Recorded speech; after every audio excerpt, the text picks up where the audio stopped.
Hola, ¿qué tal? Bienvenidos a esta semana número 12, ya la semana número 12 de Economía y Empresa. En esta ocasión estaremos hablando de políticas económicas. Ya hemos establecido, ustedes lo pueden ver en videos anteriores, cuáles son las políticas fiscales, monetarias, comerciales. Bueno, vamos a estar ahora explicando en esta unidad más detenidamente sus efectos en la aplicación. Y para ello vamos a dividir, ¿no? Para hacer más práctica estas sesiones, vamos a dividirlo en diferentes videos. En este primero hablaremos de las políticas monetarias, pero estaremos también en esta serie hablando de la curva de Phillips y la relación con la oferta agregada, los mercados de trabajo, los modelos de mercado de trabajo. Vamos a hacer una comparación entre los modelos neoclásicos y los modelos keynesianos, ¿verdad? Unos de largo plazo, otros de corto plazo. Y por último vamos a estar hablando de la desigualdad y la medición a partir de la curva de Lorenz, ¿no? Vamos a ver cómo se construye una curva de Lorenz. Entonces, pues no se vayan, en este primer video estaremos hablando de políticas monetarias. Y les comparto el material para que podamos ir siguiendo esta parte expositiva. Les dijimos que en general estaremos hablando de políticas económicas y empezamos con las monetarias. Los objetivos de este conjunto, esta serie de videos que vamos a estar teniendo, es que primero podemos estar analizando los tipos de políticas económicas y los efectos que tienen como resultado. Y segundo, que podemos estar identificando a los responsables de ejecución de las políticas económicas. Esto ya también lo hemos estado haciendo con anterioridad. Hemos identificado, bueno, los responsables de las políticas fiscales, pues recaen en el Poder Ejecutivo, más específicamente en el secretario, la secretaria de Hacienda, ¿no? Hacienda y Crédito Público. Y del otro lado, los responsables de la política monetaria, en el caso específico de nuestro país, recaen en el Banco Central, que es un organismo autónomo. Bueno, vamos a empezar con un cuentito, vamos, para entender un poco esto de la política monetaria y cómo está funcionando el dinero. El cuento original es la deuda de la prostituta, ¿verdad? Pero por una cuestión de género, porque de repente puede ser discriminante, ¿no? ¿Por qué solo la prostituta mujer? Bueno, vamos a suponer para esta cuestión, para esta sesión, una equidad de género y vamos a hablar del cuento como la deuda del prostituto, el prostituto del pueblo. Bueno, pues imagínense ustedes que están en un pueblo pequeñito, donde no hay nada, y le ha ido muy mal al pueblo, ¿no? A cuenta que están en pandemia, y pues no le ha caído nada al pueblo de dinerito, la gente está muy endeudada, no hay forma de estar moviendo los negocios, y de repente llega al hotel del pueblo un viajero con dinerito, ¿no? Con mucho dinero, y se acerca con el encargado del hotel, que era el dueño, ¿verdad? Es un pueblo pequeño, los negocios son pequeños, ¿no? Entonces son por sus propios dueños. Se acerca con el dueño del hotel, que está ahí en la recepción, y le dice, quiero un cuarto, quiero hospedarme aquí, quiero un cuarto, ¿cuánto vale? Vale 100 pesos.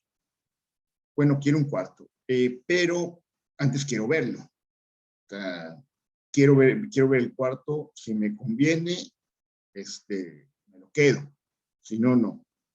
Y el dueño le dice, bueno, pues si quieres subir al cuarto a verlo, pues antes dejes pagado.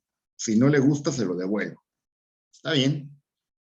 El dueño o el turista pone su billete en el mostrador, ¿no? Su billete de 100 pesos, y sube a ver el cuarto. En ese momento, el dueño del hotel va con el carnicero y le dice, oye, aquí está lo que te debo. Te debo 100 pesos de carne, gracias por haberme fiado, aquí está, te la pago. El carnicero va con el gobierno Dice, mira, aquí están los impuestos que te debían.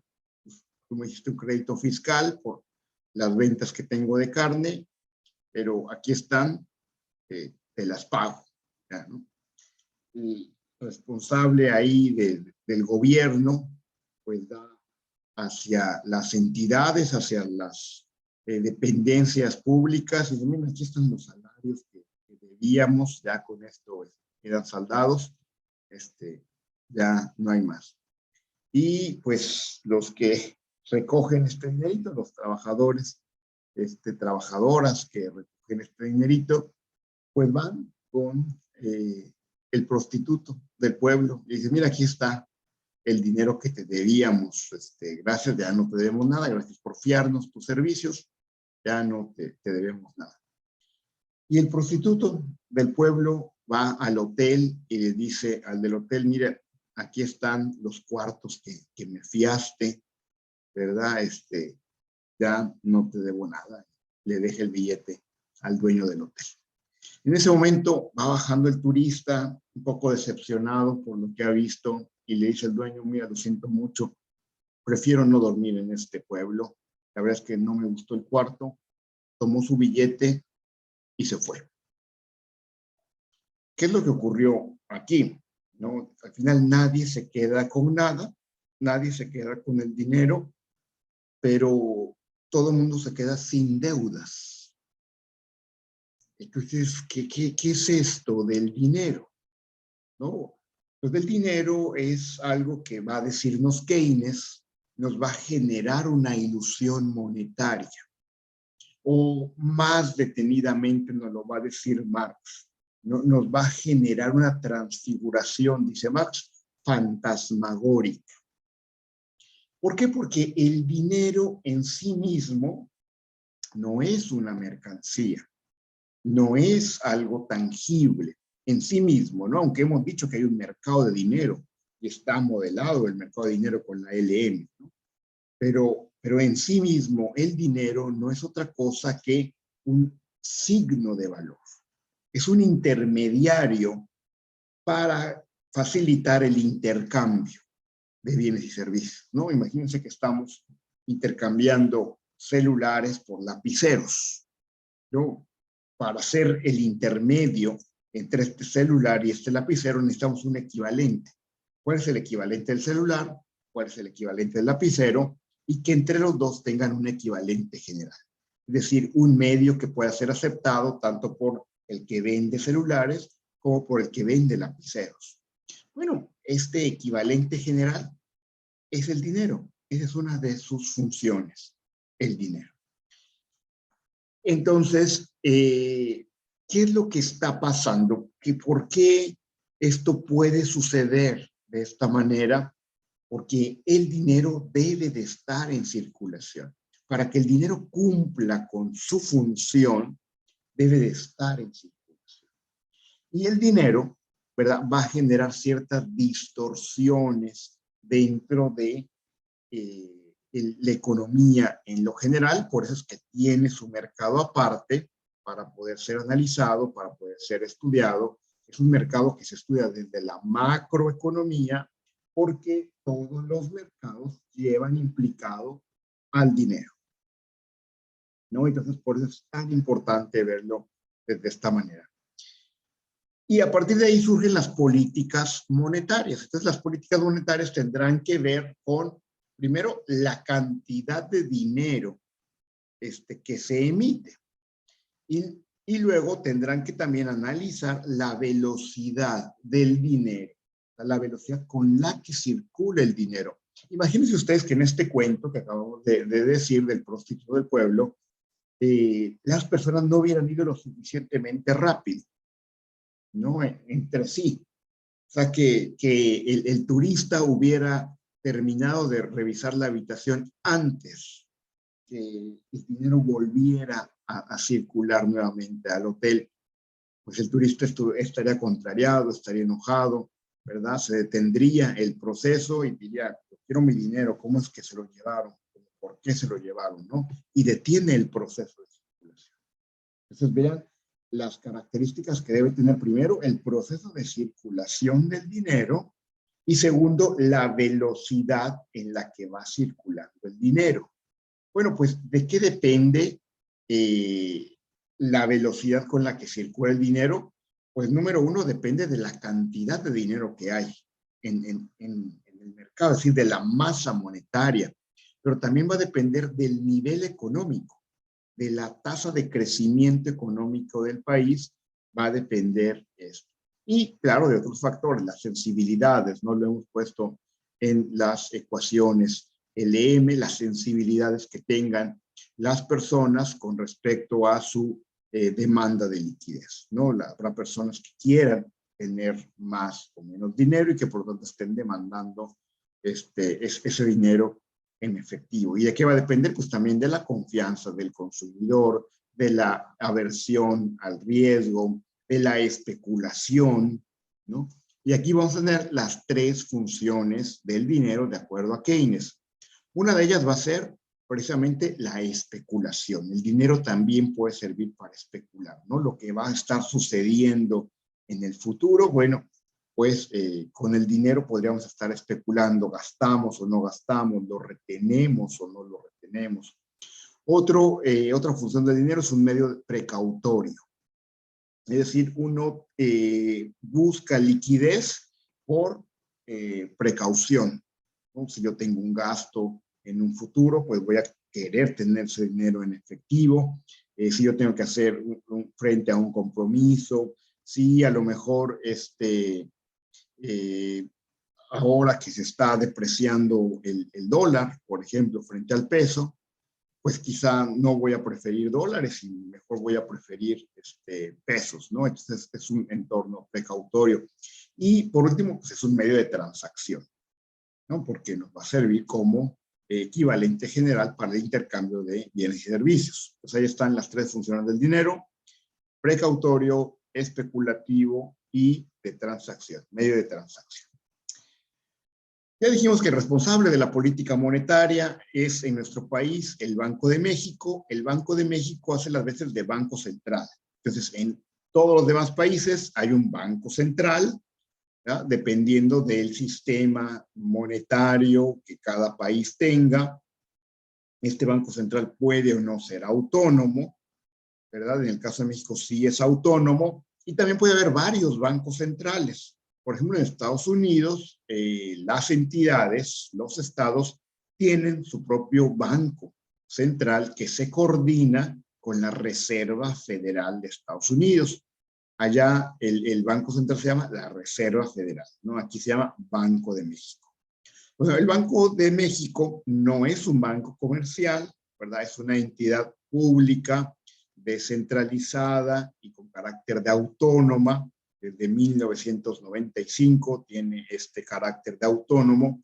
¿Y por qué se da este carácter de autónomo? Para que el poder ejecutivo y ningún otro poder pueda interferir en las decisiones de política monetaria. Es decir, que las decisiones de política monetaria cumplan un proceso técnico, ¿no? Por eso es que no debe estar contaminado por los procesos políticos del Poder Ejecutivo. Esa fue la intencionalidad de otorgarle la autonomía al Banco de México, al Banco Central. Entonces, como no es una banca comercial, no genera utilidades, ¿verdad? Su objetivo no es que se generen utilidades.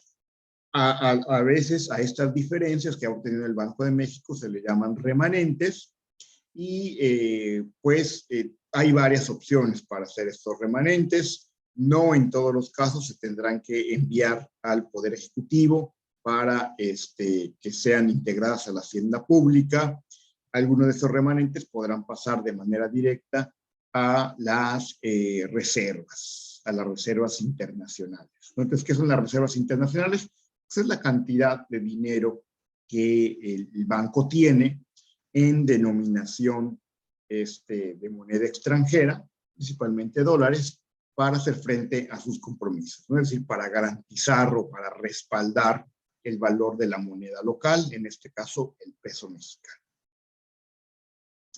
En el nivel de su capitalización, ¿verdad? Como a diferencia de los bancos comerciales, pues no está en obtener un mayor grado de capitalización, sino cumplir el objetivo prioritario.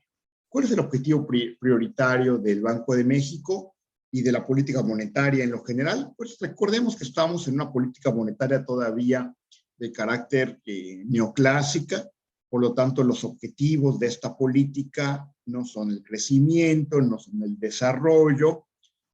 Hay algunas discusiones, ¿verdad?, de los nuevos subgobernadores que han venido, pues, a revolucionar esta parte. Está Jonathan Heath, Gerardo Esquivel, que han propuesto una revisión a los objetivos de la política monetaria.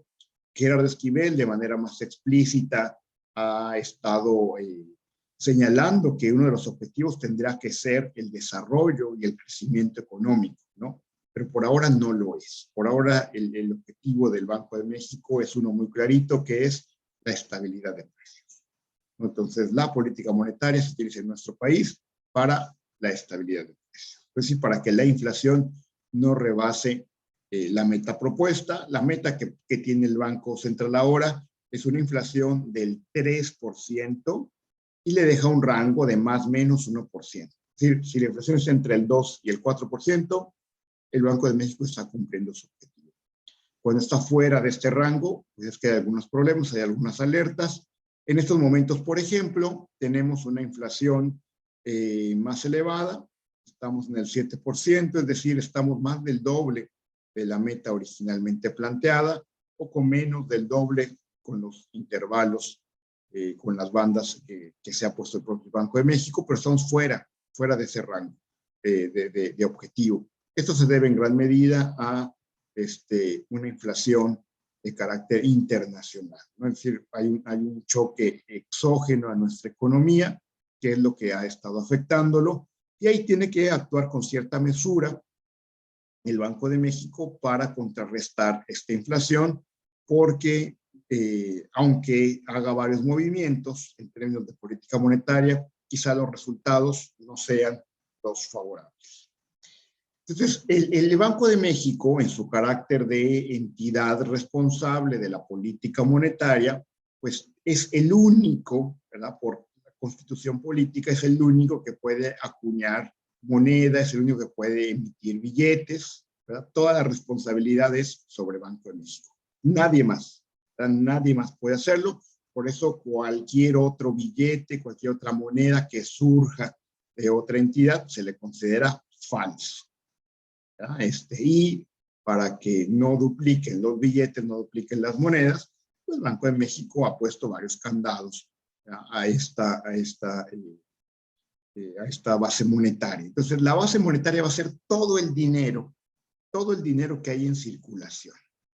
Lo que da el Banco de México en billetes, en monedas, depósitos bancarios, depósitos en cuenta, todo eso es la base monetaria, y de todo eso es responsable Banco de México, ¿no? El único responsable es Banco de México.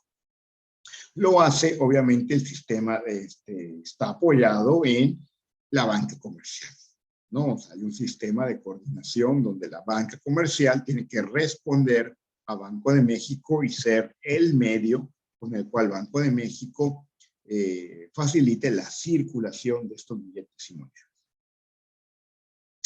¿Cómo saber cuánto dinero debería estar en circulación? Pues a partir del multiplicador monetario. No hay un multiplicador monetario que nos permite definir, bueno, cuánto debería estar en circulación.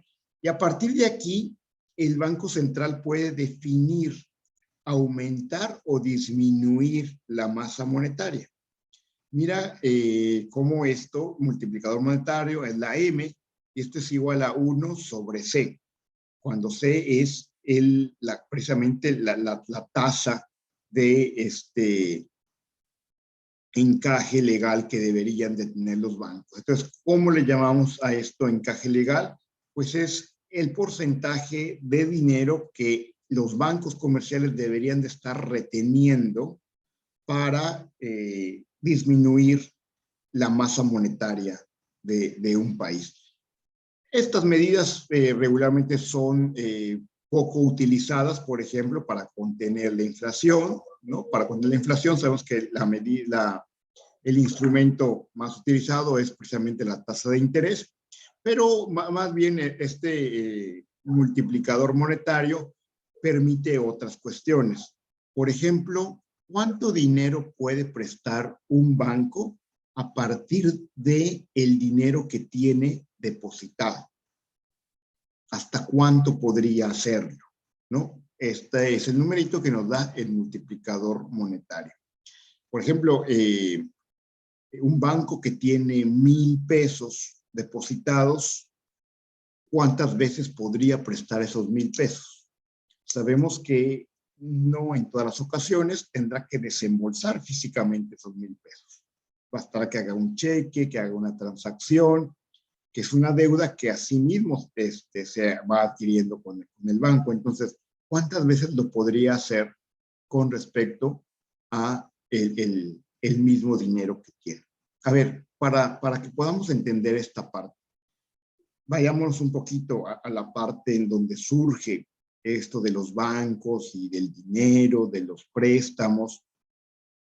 Fíjense que el equivalente general, ustedes saben, en la Europa medieval, pues era el oro, ¿no? Era el oro.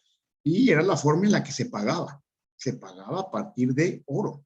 Entonces, los comerciantes llevaban oro en sus navíos y con ello pagaban las mercaderías que adquirían.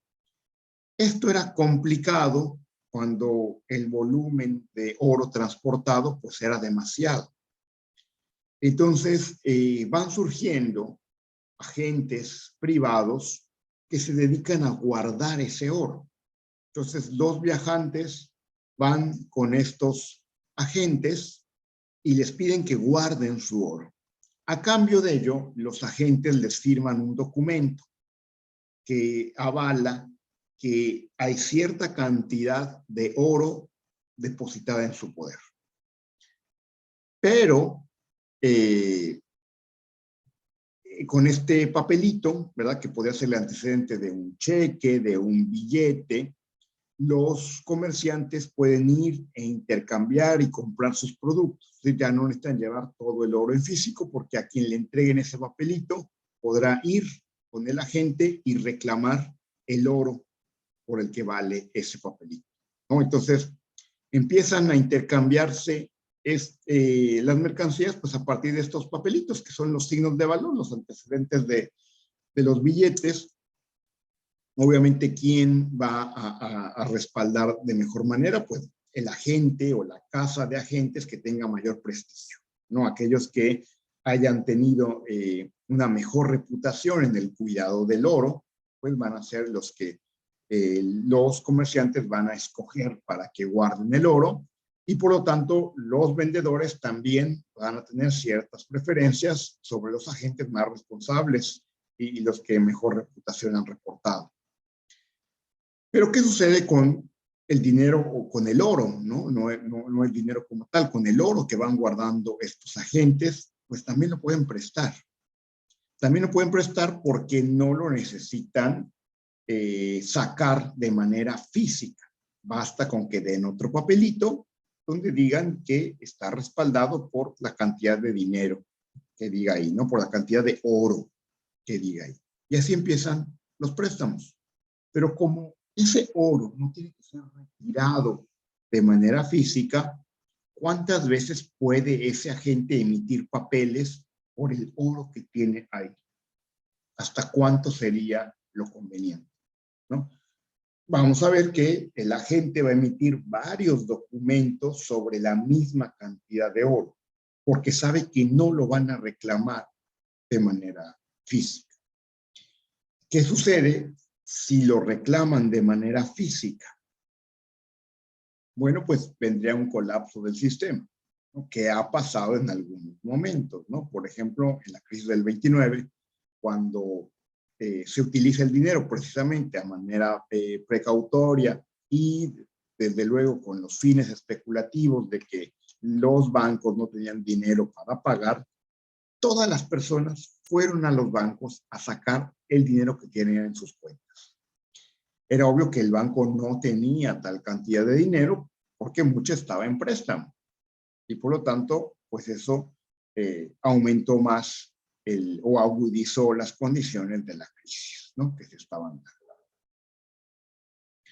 ¿Cómo se clasifica esta base monetaria? Bueno, hay que clasificarla para poder tener un mayor control sobre ella, ¿no?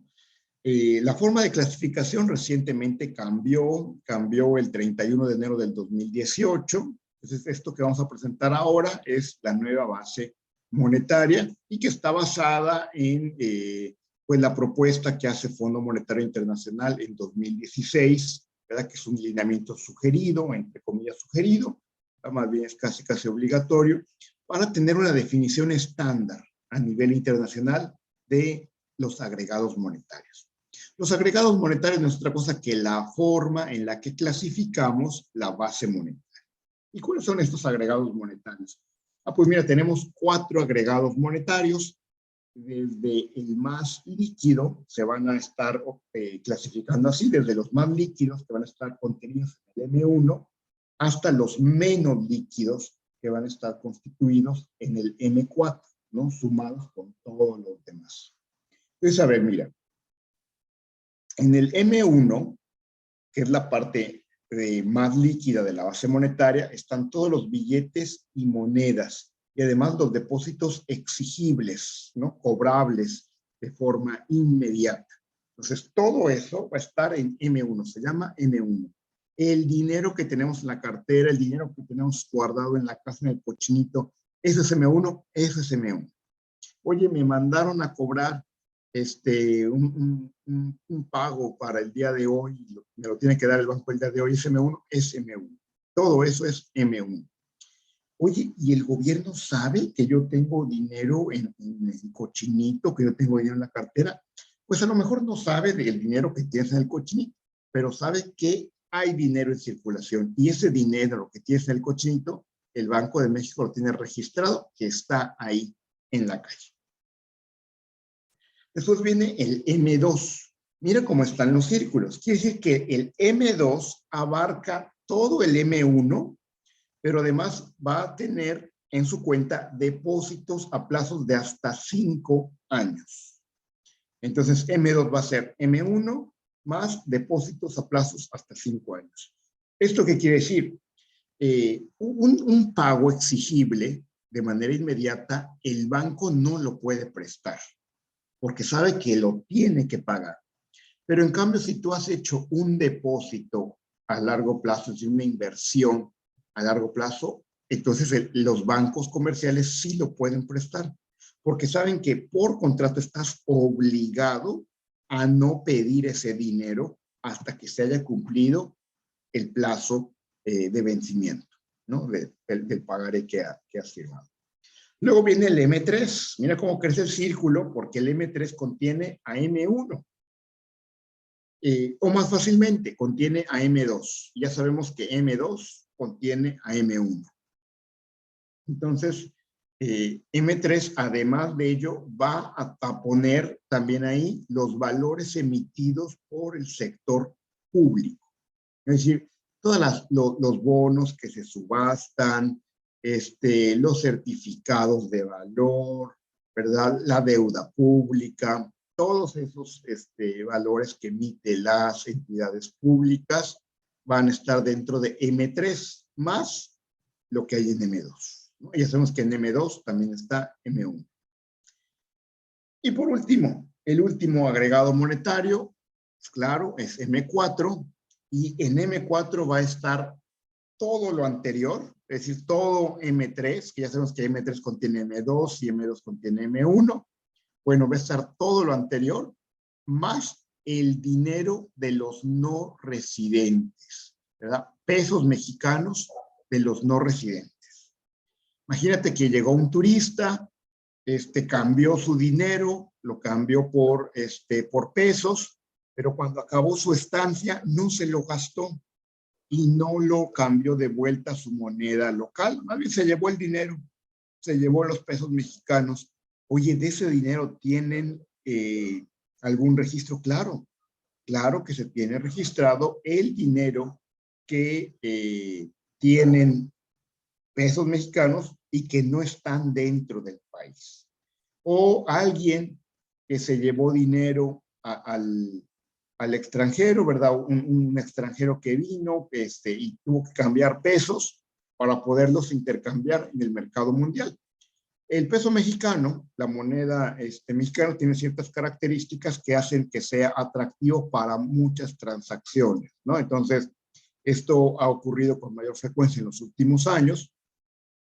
El peso decimos que es muy líquido, el peso mexicano es muy líquido. ¿Por qué? Porque lo ocupan en muchas operaciones a nivel mundial. O sea, si de por sí nuestra economía es muy grande, bastante grande, imagínate 126 millones de mexicanos, estamos ocupando pesos, más todos los efectos en el extranjero, más la gente que prefiere hacer un intercambio, una transacción con pesos mexicanos, ¿no? Entonces, todo ese dinero que sacan los que no viven aquí al extranjero, y que está en circulación ahí en el extranjero, o que pudieran no estar en circulación en el extranjero, que estuviera en manos de los no residentes, ese es el M4. ¿No? Hay países que tienen mucho más M4, ¿no? Que otros, por ejemplo, Estados Unidos. O sea, ¿cuántos de nosotros no tenemos dólares, verdad? En nuestra cartera, en la casa guardados, ¿no? Entonces, esos dólares son el M4 de Estados Unidos. Y dado que el dólar es una moneda ampliamente utilizada en el mundo, pues muchos ciudadanos de muchas partes del mundo tienen dólares. Entonces, el gobierno de Estados Unidos tendrá que sumar esas cantidades que se tienen en otros países. Bueno, hasta aquí hemos llegado con los componentes de manera general de lo que significaría la política monetaria. Vamos a continuar en los próximos videos con la curva de Phillips, el mercado de trabajo, los modelos neoclásico y keynesiano, y el tema de la desigualdad y la medición a partir de la curva de Londres. Entonces, estén pendientes y denle like, suscríbanse a estos videos. Muchas gracias por su conexión y pues nos vemos en la próxima.